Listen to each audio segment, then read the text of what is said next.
नमस्कार प्यारे बच्चों, मैं जया सिंह, सहायक अध्यापिका केश कुमारी राजकीय बालिका इंटर कॉलेज सुल्तानपुर से आप सभी का इस सामाजिक विज्ञान की क्लास में बहुत बहुत स्वागत है। बच्चों, आज हम क्लास 9th में सामाजिक विज्ञान के अंतर्गत अर्थशास्त्र का तीसरा अध्याय निर्धनता एक चुनौती और आज हम इस अध्याय का पहला भाग पढ़ेंगे।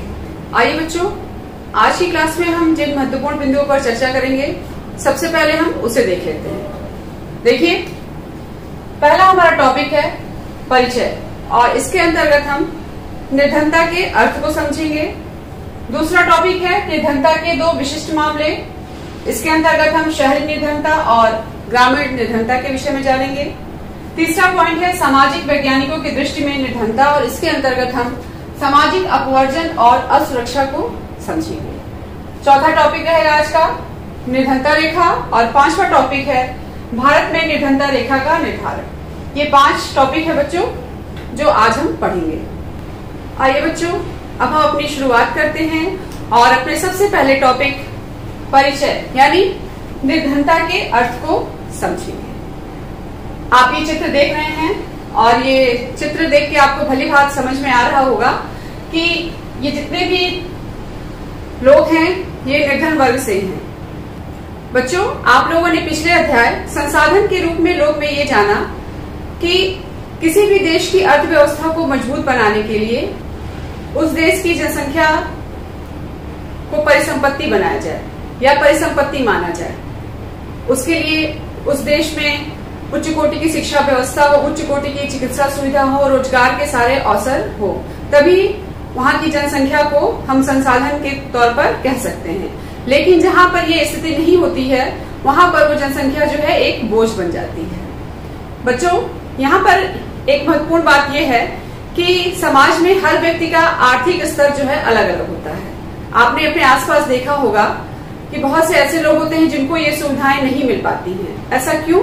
ये प्रश्न आपके दिमाग में आता होगा। ऐसा इसलिए बच्चों कि वो लोग हैं जिनके पास ये सारी सुविधाएं उपलब्ध नहीं है और वो गरीबों की या निर्धनता की श्रेणी में आते हैं। निर्धनता यानी जो निर्धन लोग हैं और निर्धन वो है जिनके पास धन नहीं है, पैसा नहीं है, वो सारे लोग निर्धन कहलाते हैं। तो बच्चों, आइए हम निर्धनता के अर्थ की बात करते हैं।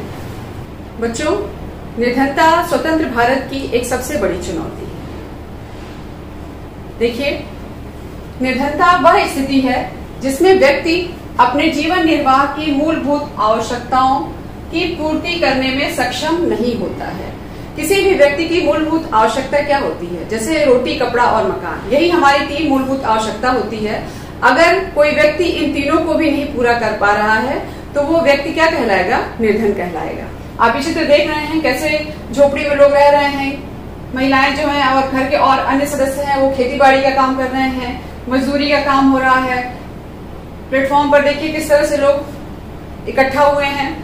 ठीक है, आपने अपने आसपास भी देखा होगा कि बहुत से लोग मजदूरी का काम करते हैं, यानी वो जो दैनिक मजदूरी उनकी मिलती है उसी से उनका खर्च चलता है। आपने होटल में भी देखा होगा कि बहुत से छोटे छोटे बच्चे काम करते हैं। कुछ लोग ऐसे भी होते हैं जो भीख मांगते रहते हैं और जब हमारे पास आते हैं भीख मांगने के लिए तो हम लोग कहते हैं आगे बढ़ो या कोई काम क्यों नहीं कर लेते। तो बच्चों, ऐसा नहीं है कि वो काम नहीं करना चाह रहे होंगे, लेकिन कभी कभी ऐसी भी स्थिति आती होगी कि वो काम के इच्छुक होंगे लेकिन उनको काम या रोजगार नहीं मिल पाता होगा। अगर आप शहर में रह रहे होंगे तो आपने देखा होगा कि शहर से दूर एक बस्ती होती है जो झुग्गी झोपड़ी होती है, जहां पर इस तरह के लोग अक्सर निवास करते हैं। गांव में भी ऐसे लोग होते हैं जिनके पास जमीन नहीं होती, वो दूसरों के जमीन में खेती बाड़ी करते हैं। तो ऐसे सारे लोग बच्चों निर्धन परिवारों के अंतर्गत आते हैं। भारत में ये स्थिति बहुत ही खराब है और देखा जाए तो इस समय जो है देश का हर चौथा व्यक्ति निर्धन है। अगर हम 4 व्यक्तियों का आकलन करें तो हर चौथा व्यक्ति जो है निर्धन है और वो अपनी सारी मूलभूत आवश्यकताएं जो है रोटी, कपड़ा और मकान, इसकी व्यवस्था उचित ढंग से नहीं कर पाता है। फिर देखिए, उसी संदर्भ में एक आंकड़ा है, सन 2011-12 में भारत में मोटे तौर पर 270 मिलियन या 27 करोड़ लोग निर्धनता में जीते हैं। आप ये देख लीजिए 270 मिलियन या 27 करोड़। बच्चों, आप सभी जानते हैं कि 1 मिलियन में 10 लाख होते हैं और हमारे देश की जनसंख्या कितनी है? 130 करोड़ वर्तमान में। देखा जाए तो 130 करोड़ में 27 करोड़ लोग निर्धनता में जीते हैं, यानी इतने लोग गरीब हैं। और इसी आंकड़े के आधार पर यह माना गया कि विश्व में भारत में सबसे अधिक निर्धनों का संकेंद्रण है, यानी सेंट्रलाइज जो है भारत में निर्धन लोग सबसे ज्यादा हैं।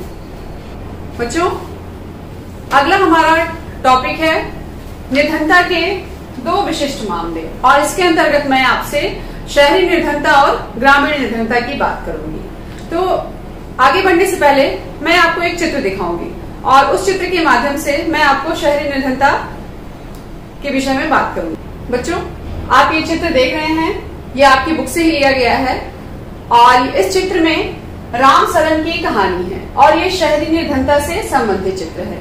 आप इस चित्र में देख रहे हैं कि मकान का किराया अदा करने के पश्चात गांव में बूढ़े माता पिता के लिए कोई पैसा नहीं बचता।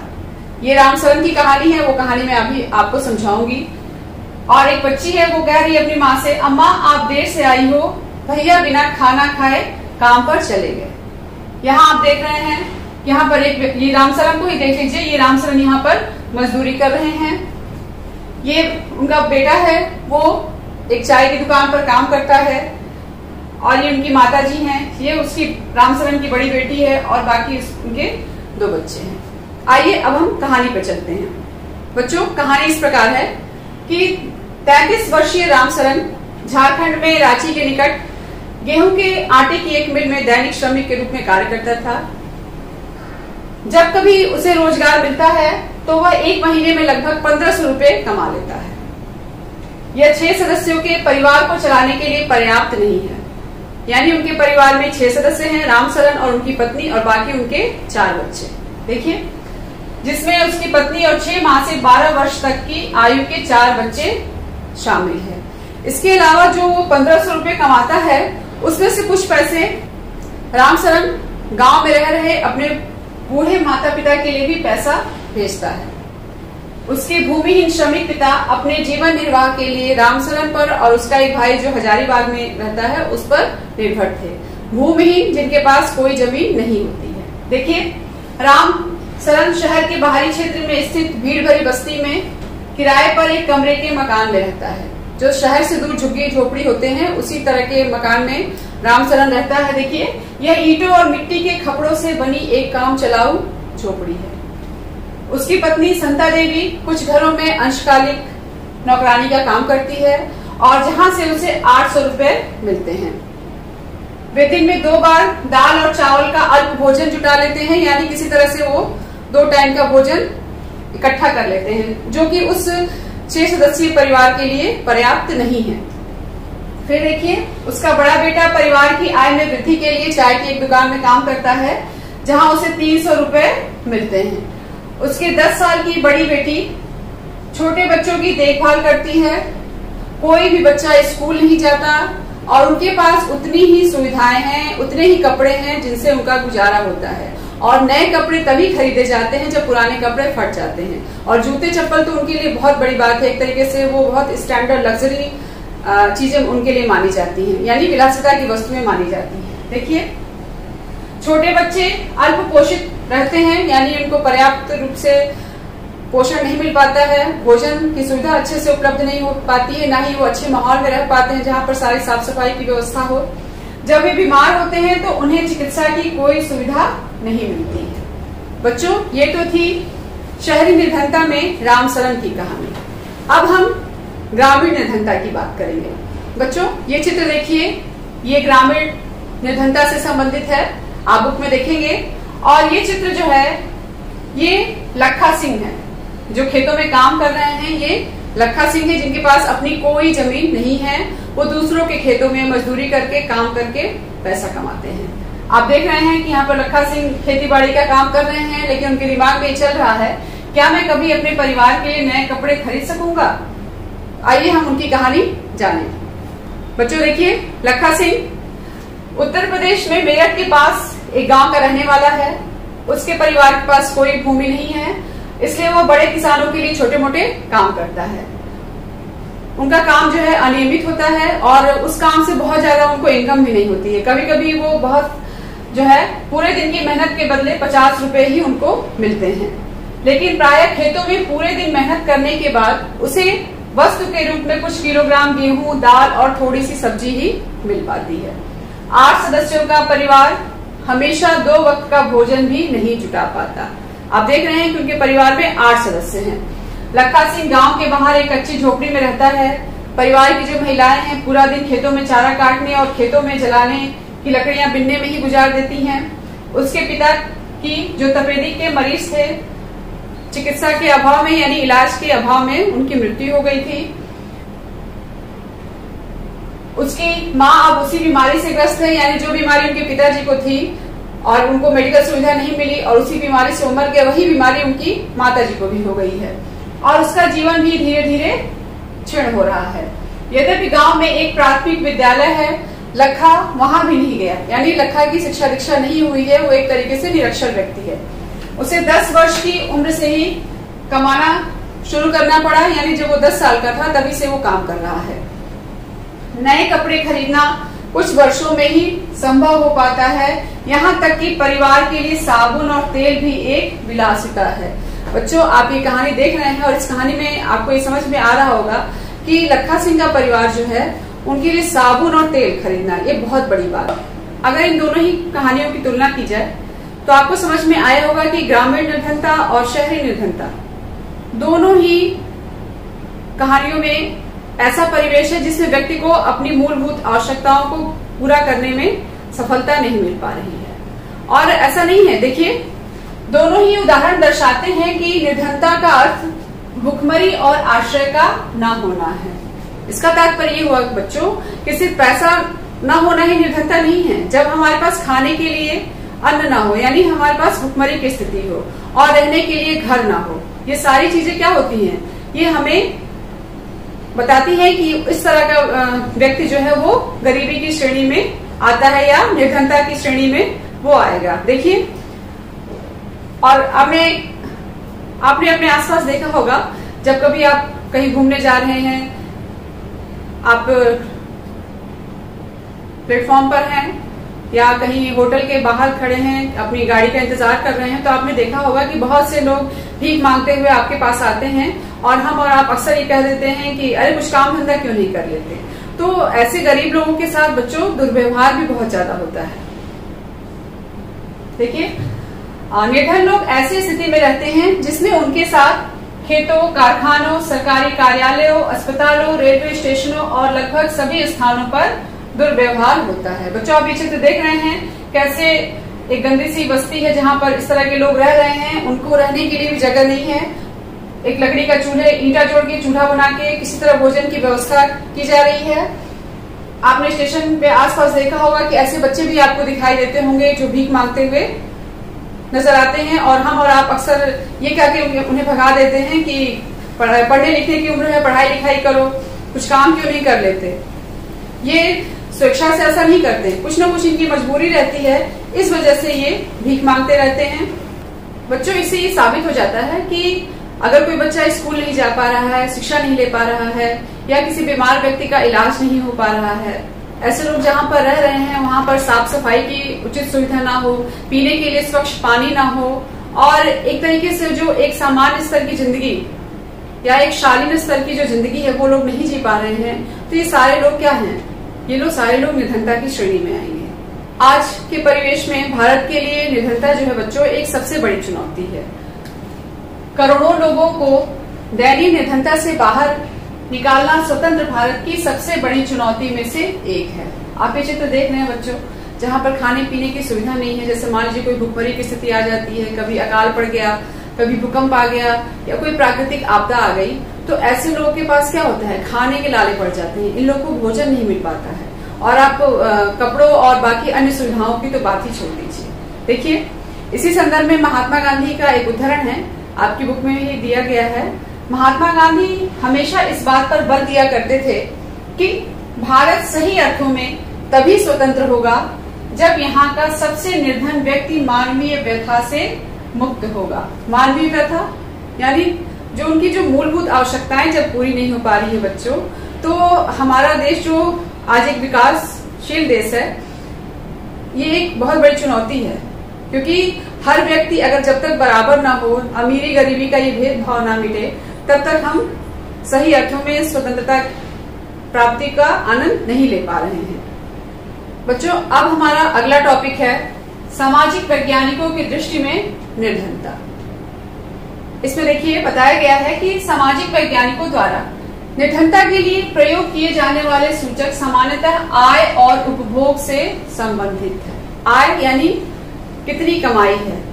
कोई व्यक्ति प्रति माह जो है 1000 रुपए कमाता है, कोई प्रति माह 10,000 रुपए कमा लेता है। और उपभोग यानी वो किन जो वस्तुओं वो प्रयोग कर रहा है या वो किस तरह से चीजों को कंज्यूम कर रहा है।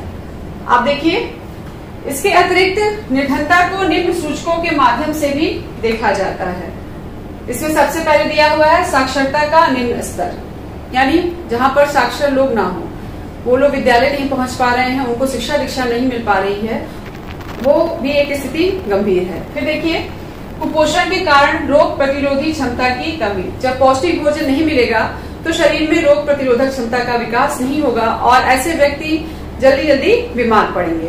फिर देखिए, स्वास्थ्य सेवाओं की कमी, यानी उन्हें जो उचित स्वास्थ्य सेवाएं हैं नहीं मिल पा रही हैं, ये भी एक हमारे देश के लिए बड़ी चुनौती है। 5वां पॉइंट देखिए, स्वच्छ पेयजल एवं स्वच्छता तक पहुंच की कमी।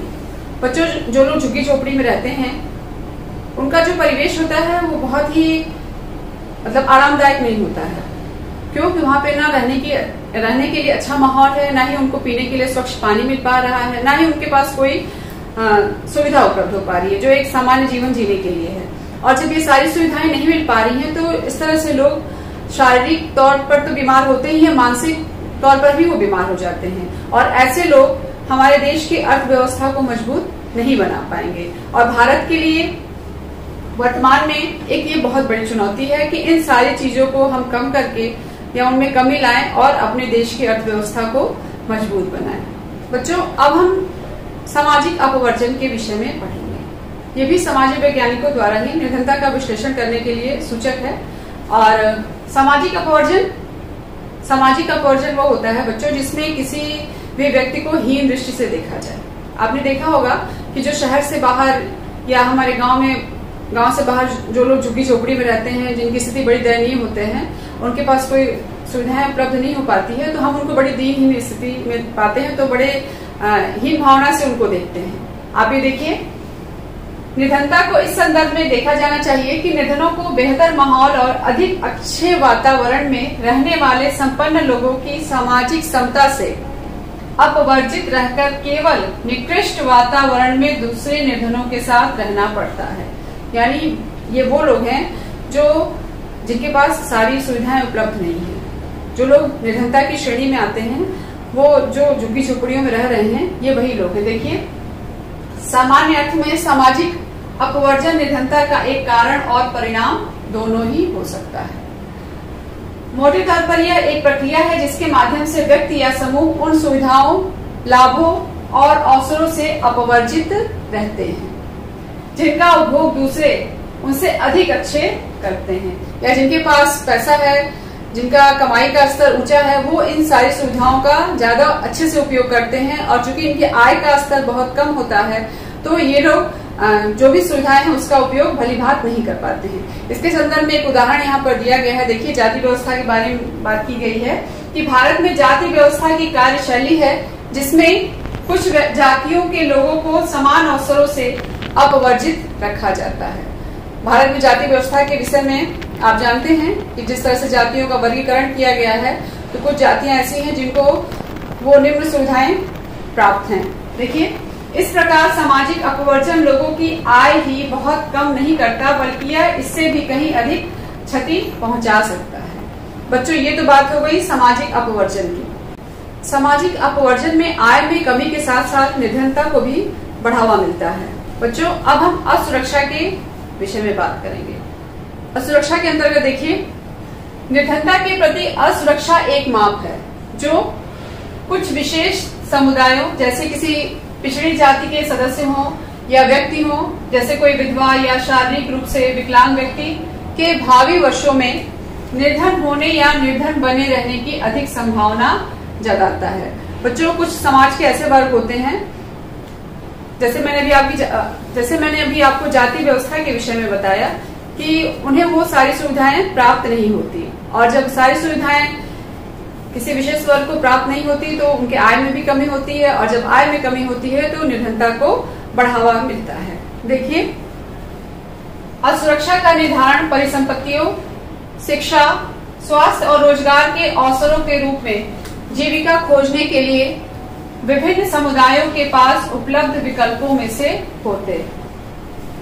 होता है। इसका विश्लेषण भी किया जाता है, और इसका विश्लेषण प्राकृतिक आपदाओं, भूकंप, सुनामी, आतंकवाद आदि मामलों में इन समूहों के समक्ष विद्यमान बड़े जोखिमों के आधार पर किया जाता है। बच्चों, ऐसे समूह जो प्राकृतिक आपदा के समय सबसे ज्यादा जोखिम उठाते हैं, वे सभी कमजोर वर्ग की श्रेणी में आते हैं। कमजोर वर्ग यानी एक तरीके से जो निर्धन है, जो गरीब हैं, वो सारे लोग इनके श्रेणी के अंतर्गत आते हैं। बच्चों, इस तरह से आपने सामाजिक वैज्ञानिकों की दृष्टि में सामाजिक अपवर्जन और असुरक्षा को जाना। बच्चों, अगला टॉपिक है हमारा निर्धनता रेखा। बच्चों, निर्धनता रेखा एक काल्पनिक रेखा है, और हर देश में समय काल परिस्थिति के अनुसार निर्धनता रेखा को एक मानक बनाया गया है। देखिए, निर्धनता को मापने के लिए आय या उपभोग स्तरों पर आधारित सामान्य पद्धति का प्रयोग किया जाता है। आय यानी जितना हमारा कमाई का स्तर है, जितनी हमको इनकम हो रही है।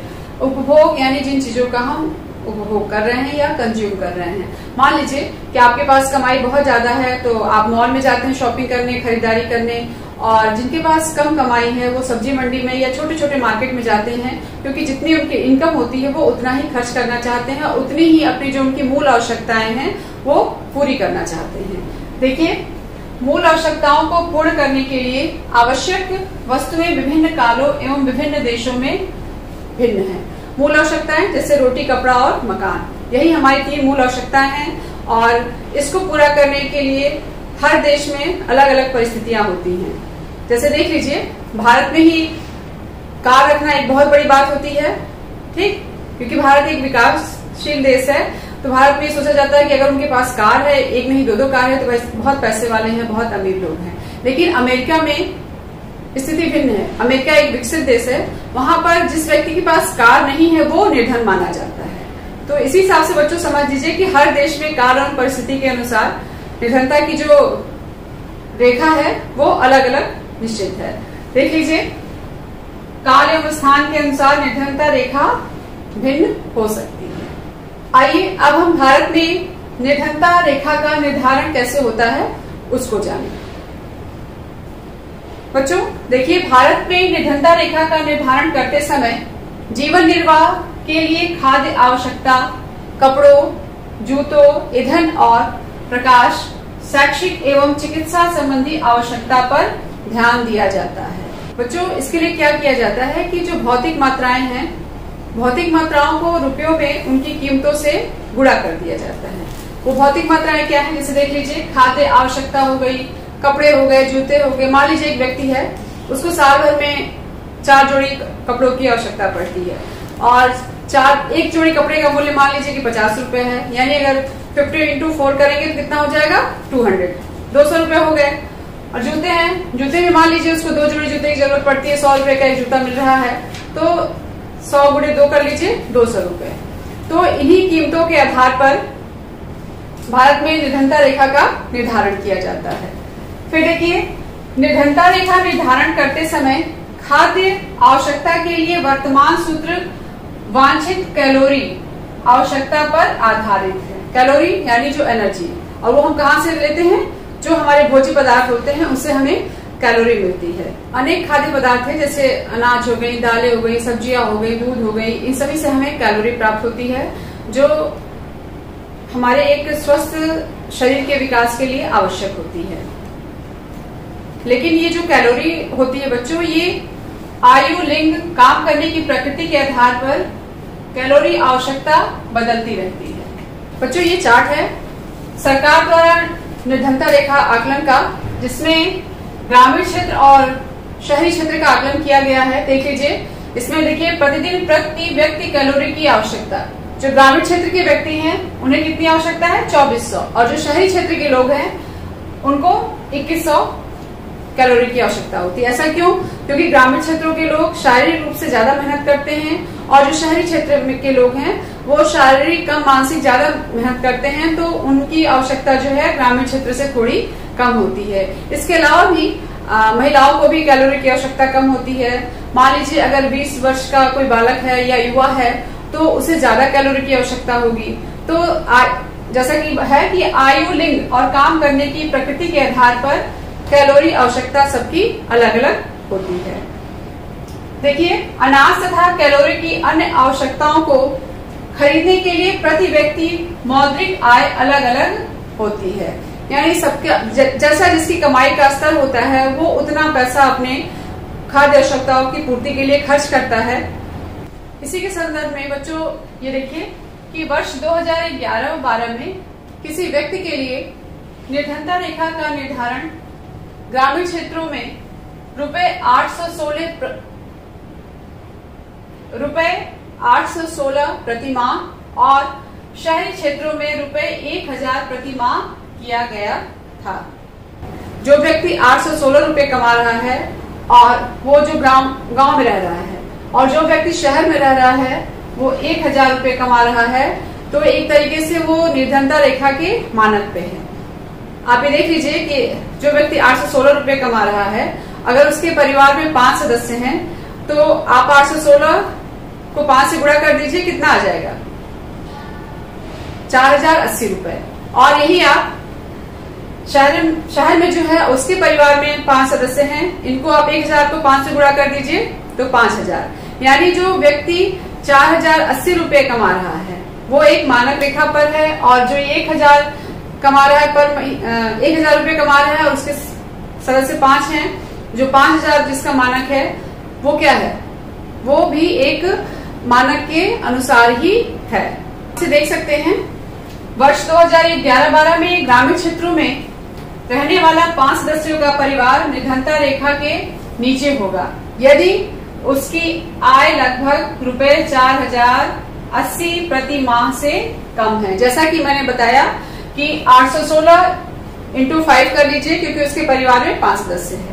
तो अगर 4080 से नीचे की कमाई है, उससे कम कमाई है, तो वो व्यक्ति निर्धनता की श्रेणी में आता है।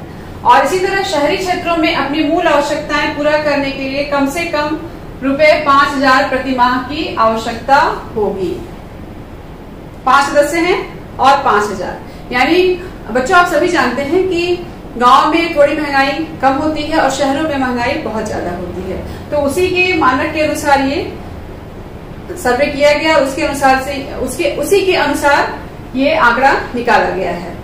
इस तरह से बच्चों आज के क्लास के जितने महत्वपूर्ण टॉपिक थे वो आपको भली भांति समझ में आ गए होंगे। जैसे निर्धनता का अर्थ, शहरी निर्धनता, ग्रामीण निर्धनता, फिर सामाजिक वैज्ञानिकों की दृष्टि में आपने जो निर्धनता के सूचक हैं उनको जाना, सामाजिक अपवर्जन और असुरक्षा को जाना, फिर आपने निर्धनता रेखा के विषय में और निर्धनता रेखा को भारत में कैसे निर्धारित किया जाता है उसके विषय में जाना। इस क्लास के अंत में मैं आपको कुछ अभ्यास प्रश्न दे रही हूँ जिन्हें आप अपने नोटबुक में करेंगे। आइए बच्चों उन सभी प्रश्नों को देख लें। 5 प्रश्न हैं। पहला है निर्धनता का क्या अर्थ है। दूसरा प्रश्न है भारत में निर्धनता रेखा के निर्धारण के लिए किस पर विचार किया जाता है। तीसरा प्रश्न निर्धनता को लेकर गांधी जी के क्या विचार थे। चौथा प्रश्न भारत में स्वीकृत कैलोरी आवश्यकता ग्रामीण और शहरी क्षेत्रों में कितनी है। और 5वां प्रश्न है सामाजिक वैज्ञानिकों द्वारा निर्धनता के लिए प्रयोग में किए जाने वाले सूचक किससे संबंधित हैं। बच्चों इन सभी प्रश्नों को आप अपने नोटबुक में करेंगे और अपनी परीक्षा की तैयारी भी करेंगे। अगली क्लास में हम फिर मिलेंगे। धन्यवाद।